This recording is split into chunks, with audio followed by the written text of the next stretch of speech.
Voilà ce qui nous rendra heureux. Ce n'est pas en recevant tout ce que nous voulons que nous serons heureux. C'est en étant le genre de personne que nous savons que Dieu veut que nous soyons. Restez avec nous dans Jouissez de votre vie.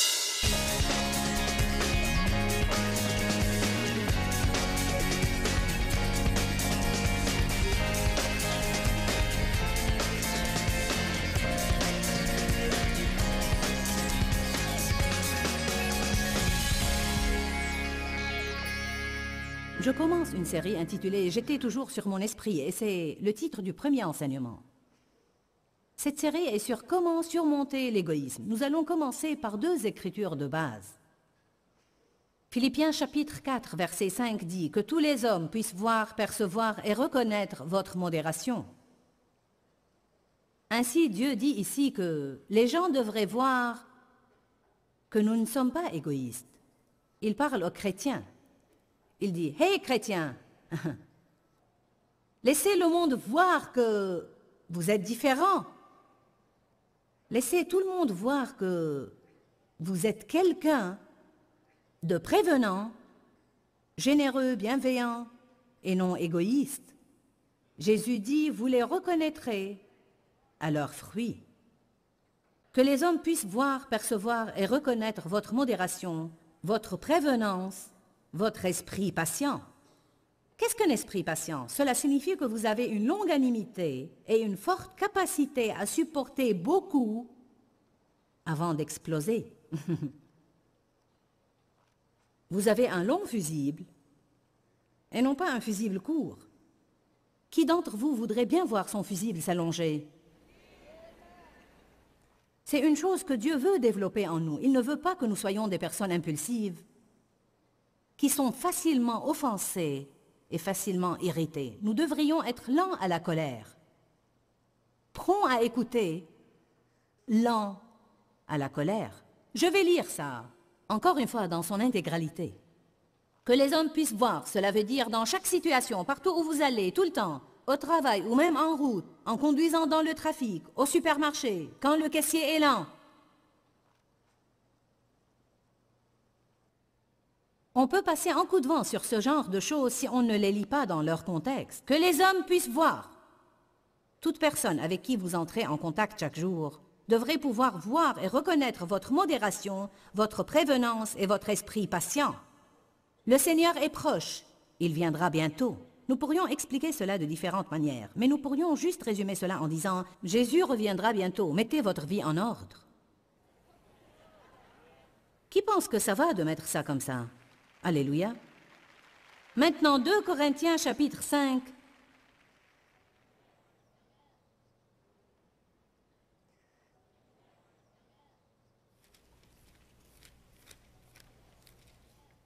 Verset 15.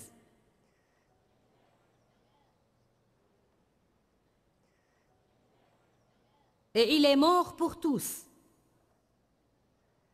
afin que les vivants ne vivent plus pour eux-mêmes. Mon Dieu, quelle écriture! Mais pour celui qui est mort et est ressuscité d'entre les morts pour eux.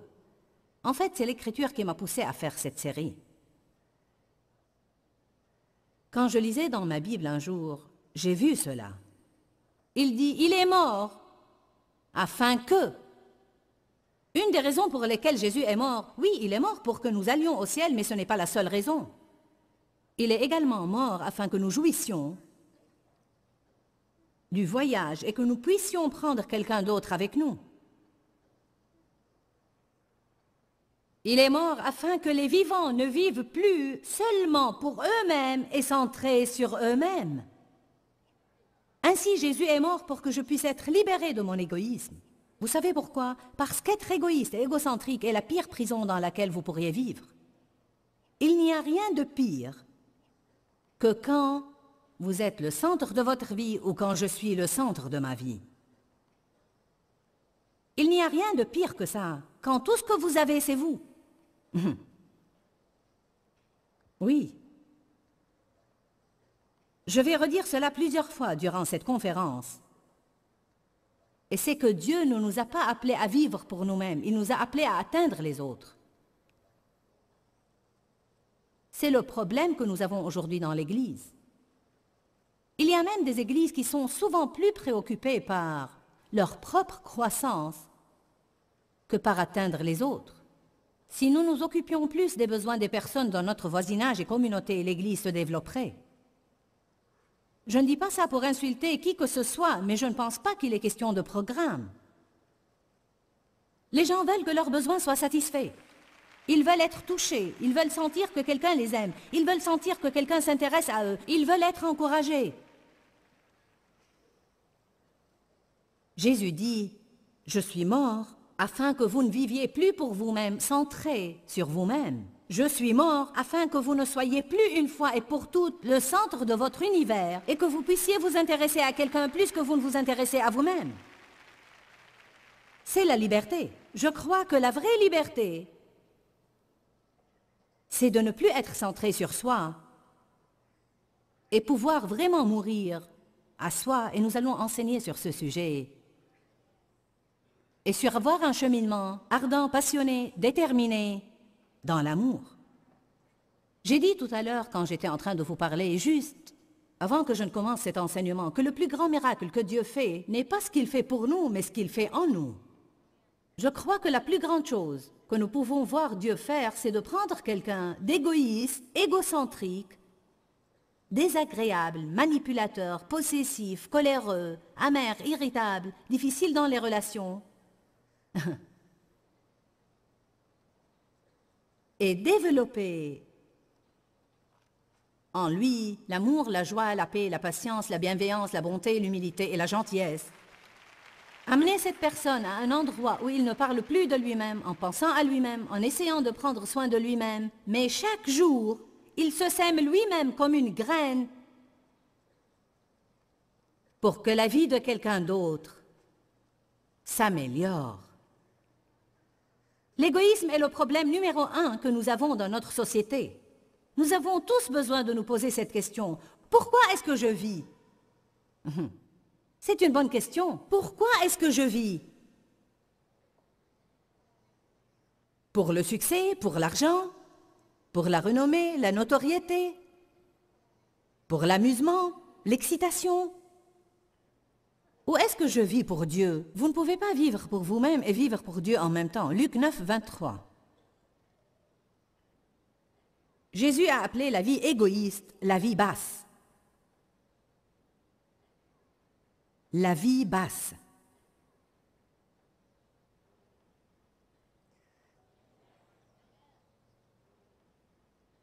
Luc chapitre 9, 23.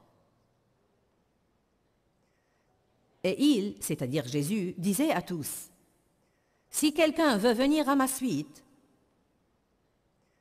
si quelqu'un veut être mon disciple, qu'il se renie lui-même, se désavoue, s'oublie, se perde de vue et perde de vue ses propres intérêts, qu'il se renie lui-même. » Que signifie se renier soi-même? Ça signifie dire non à vous-même. Non, non, non, non, non, non, non. Non. Nous devons apprendre comment dire non. Non, tu n'as pas besoin d'encore une de ces choses, non. Tu n'en as pas besoin. Tu prendras l'argent et le mettras dans les offrandes. Tu n'as pas besoin d'encore une de ces choses. Il y a beaucoup de personnes qui n'en ont même pas une et tu n'as pas besoin d'encore une. Ainsi, tu apprécieras ce que tu as et tu prendras cet argent et iras acheter cette chose à quelqu'un qui n'en a pas une.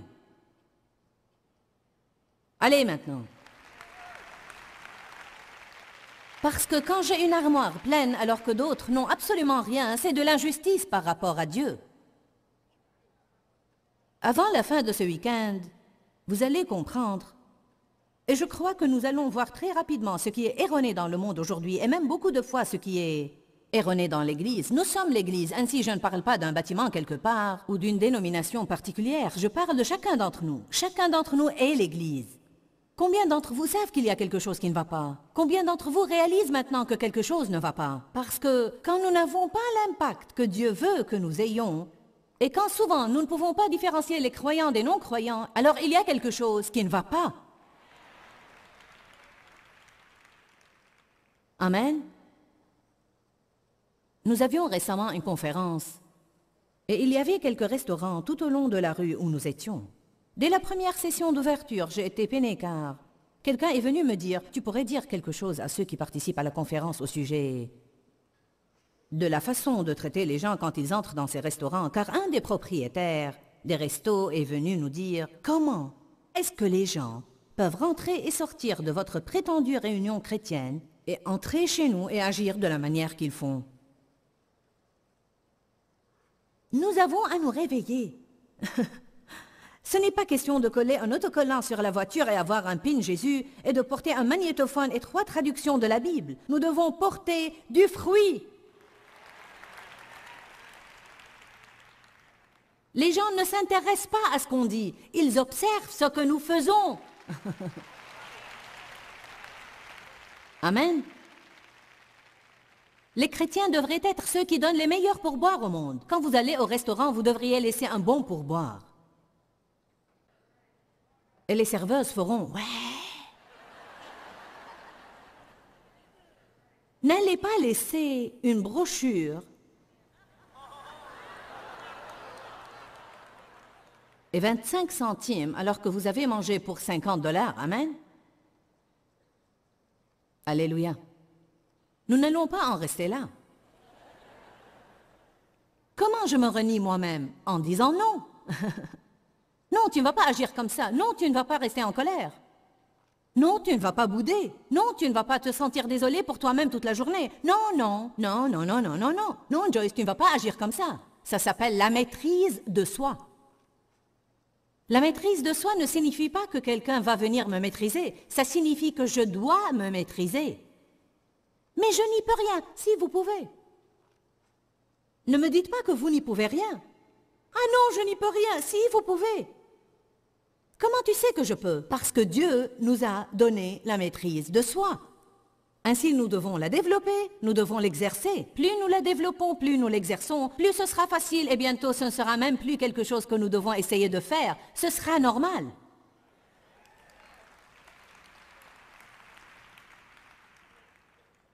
Voilà ce qui nous rendra heureux. Ce n'est pas en recevant tout ce que nous voulons que nous serons heureux. C'est en étant le genre de personne que nous savons que Dieu veut que nous soyons. Nous avons l'Esprit de Dieu en nous et nous nous sentons coupables quand nous agissons mal.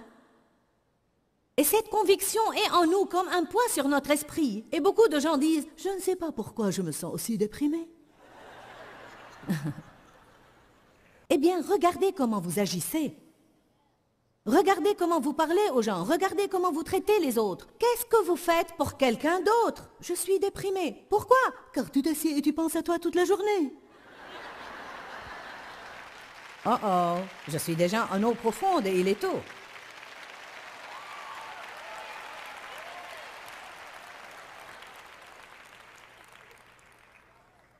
Amen.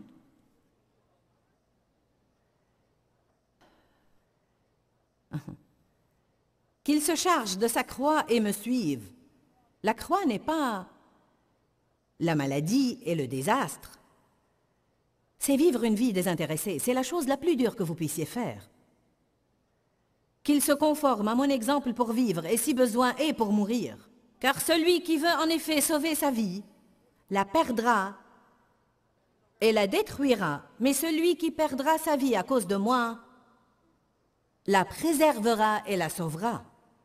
En d'autres termes, si vous essayez de sauver votre vie, vous la perdrez. Si vous êtes prêt à la donner, Dieu vous la donnera de nouveau. Cela veut dire, si vous essayez de vous rendre heureux avec toutes les extravagances et en prenant soin de vous-même, vous ne serez jamais heureux. Mais si vous vivez pour rendre quelqu'un d'autre heureux, alors Dieu vous rendra heureux.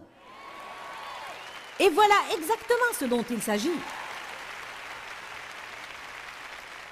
Je dois vous dire cela encore une fois. Si vous essayez de vous rendre heureux en obtenant tout ce que vous voulez, en poussant tout le monde à faire tout ce que vous voulez ou comme vous voulez, moi, vous ne serez jamais heureux. Et je ne serai jamais heureuse si je fais ça. Mais si vous vivez pour rendre quelqu'un d'autre heureux, Dieu prendra cela comme une graine que vous semez et il apportera une moisson de bonheur dans votre vie. Amen. En ce qui me concerne, c'est l'une des plus grandes choses que je pourrais essayer d'enseigner à qui que ce soit. Et je dois l'entendre aussi. Pourquoi? Parce que la chair est naturellement égoïste et égocentrique. Et si vous n'entendez pas ça encore et encore, si vous ne méditez pas dessus, si vous n'en parlez pas avec vous-même, il y aura certainement une rechute. C'est un secteur où, afin de vivre selon ce dont je parle ce soir, vous allez toujours devoir nager en amont. Vous allez toujours devoir le faire en faisant un effort. Ça ne va pas être quelque chose que vous allez vivre par hasard. Nous payons un prix élevé pour une vie de petitesse. Une vie de petitesse ou une vie de gloire? Laquelle ça va être? Pendant des années, j'étais toujours sur mon esprit. Et je n'étais ni heureuse ni satisfaite. Et même maintenant, quand j'ai des jours où je suis toujours sur mon esprit, je ne suis pas heureuse ni satisfaite. Et vous savez quoi? Si vous êtes honnête avec vous-même, si vous êtes vraiment honnête avec vous-même, la prochaine fois que vous aurez un jour vraiment sombre, morose, triste, demandez-vous à quoi vous pensiez. Et vous trouverez presque toujours que c'est à vous-même. Allez maintenant. Allez, vous qui êtes là-haut dans les balcons, est-ce que je prêche bien ce soir? Amen. Même vous qui êtes devant votre télé, vous pouvez vous asseoir et crier « Ouais, Joyce !» Alléluia. Nous n'allons pas regarder toutes ces écritures, mais Jean 12, 24 dit « À moins que nous soyons disposés à mourir à soi, nous demeurerons seuls. Mais si nous mourrons, si le grain de blé tombé en terre ne meurt pas, il demeure seul, mais s'il meurt, il porte beaucoup de fruits. » Qu'est-ce que ça veut dire? Si nous mourons à nous-mêmes, Dieu peut nous utiliser et nous pourrons faire quelque chose qui portera des fruits. Et quand nous portons des fruits, Jean 15 dit que notre Père qui est dans les cieux est honoré et glorifié. Et vous savez quoi? Je crois que quand Dieu est content, je suis contente. Parce qu'il vit en moi. Et naturellement, il est heureux tout le temps. Mais je veux dire que si je lui obéis, et cette joie est libérée dans ma vie, alors je crois que je sens cette joie. Je pense vraiment que beaucoup de l'affliction que nous ressentons, la lourdeur, la tristesse, la dépression, est là parce que nous ne faisons pas ce que Dieu essaye de nous pousser à faire. Nous prenons soin de nous-mêmes, nous nous inquiétons de nous-mêmes et nous essayons d'obtenir quelque chose dont nous n'avons même pas besoin. Beaucoup de choses que vous passez tout votre temps à essayer d'obtenir, vous pensez qu'ils vous rendront heureux, mais quand vous les obtenez, vous découvrirez que c'était un mensonge parce qu'ils ne vous rendront pas heureux. La Bible dit, recherchez tout d'abord le royaume de Dieu et sa justice, et toutes ces autres choses vous seront données par surcroît. Qu'est-ce que nous sommes supposés rechercher? Pas les choses, mais la justice de Dieu. Vivre bien, dans la droiture, vivre droit devant Dieu, faire ce que Dieu veut que nous fassions. Le royaume de Dieu n'est pas affaire de nourriture ou de boisson, mais de justice, de paix et de joie dans le Saint-Esprit. Recherchons les bonnes choses. Jacques 4, versets 1 et 2 dit « D'où viennent les différends? Pourquoi les gens sont-ils énervés? Pourquoi sont-ils jaloux? Il est écrit que c'est parce que vous voulez des choses et vous ne savez pas comment les avoir. Alors vous les convoitez et vous devenez jaloux de ce que les autres ont. Alors vous bataillez et vous faites la guerre et vous avez des conflits. Et il dit « Vous n'avez pas parce que vous ne demandez pas. » Ainsi, nous devons demander à Dieu ce que nous voulons et croire que si c'est bon pour nous, il nous le donnera dans son propre temps. Et en attendant, nous ne devons pas nous fixer sur tout ce que nous voulons. Allez maintenant. Nous devons juste mentionner nos demandes à Dieu et la plupart de nos prières devraient être pour que Dieu nous change. Nos prières n'ont pas besoin d'être au sujet des choses que nous voulons et notre percée. Elles devraient être « Seigneur, change-moi. Change-moi, Seigneur, change-moi. » Si vous étudiez comment Paul a prié pour l'Église, cela peut très rapidement vous rendre honteux de votre vie de prière. Du moins, c'est l'effet que cela a eu sur moi. Parce que Paul n'a jamais vraiment prié des prières dans le naturel pour l'Église. Il a prié pour qu'ils soient mûrs, qu'ils aient une stabilité de caractère, qu'ils connaissent l'amour de Dieu, la hauteur, la profondeur, la longueur et la largeur, qu'ils aient la sagesse et la révélation et qu'ils apprennent à choisir et priser ce qui est excellent. Ce que Paul a prié pour l'Église étaient les choses qui affecteraient leur caractère et non les choses qui affecteraient leur portefeuille. Parce que vous comprenez, quand votre caractère est touché, votre portefeuille sera automatiquement touché.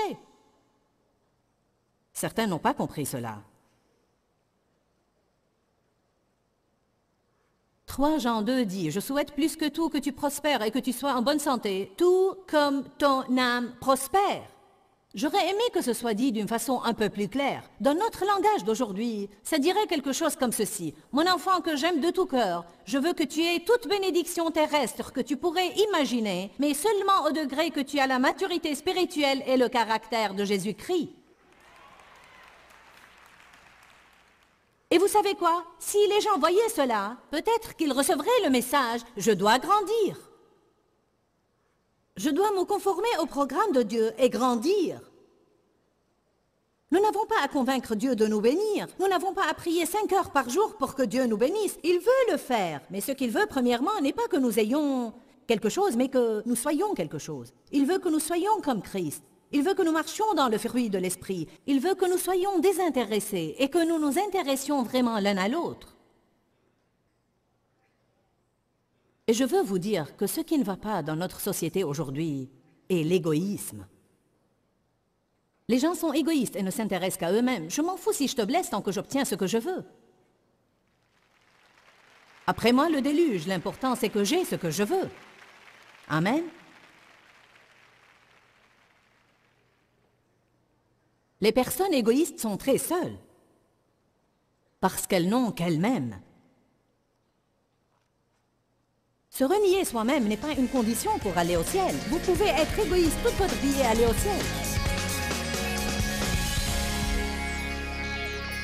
Bon, j'espère et je prie que vous avez aimé l'enseignement d'aujourd'hui sur l'égoïsme et du besoin de s'élancer au-delà de nous-mêmes et de porter assistance aux autres. Comme je l'ai dit au préalable, pour bien des années dans ma vie, j'étais une femme très égoïste et égocentrique. Et pour être franche, je dois encore, comme tout le monde, combattre cela de temps en temps. Je crois réellement que cet enseignement est extrêmement précieux. On parlait du besoin de jouir de la vie quotidienne parce que Jésus dit dans Jean 10,10 qu'il est mort non seulement pour qu'on puisse avoir la vie, mais pour qu'on jouisse de cette vie. Je crois vraiment que l'une des manières, et peut-être la seule manière de pouvoir vraiment jouir de notre vie quotidienne, c'est de ne pas être égoïste et égocentrique. N'oublions pas que l'égoïsme nous rend vraiment malheureux et misérables. Et donc, je vous pose ce défi à relever aujourd'hui. Aujourd'hui, je lance un défi, essayez de prendre une décision, de vous engager chaque jour de votre vie à faire quelque chose de vraiment spécial pour quelqu'un d'autre. Quelque chose qui va leur permettre de s'apprécier, qui les fera se sentir mieux vis-à-vis d'eux-mêmes, ou d'une manière ou d'une autre, soulager leur fardeau ou les aider. Je crois qu'alors que vous le faites, alors que vous semez dans les vies des autres, je crois que vous allez voir l'enrichissement de la vôtre. Que Dieu vous bénisse et à très bientôt. Quand, Seigneur, quand? Dans ce livret, Joyce Meyer vous apprend à faire confiance au temps de Dieu. Pour obtenir ce livret gratuitement, écrivez-nous à Joyce Meyer, boîte postale 40095-6300, Larnaca, Chypre. Ou bien visitez notre site web www.joycemeyer.org/fr.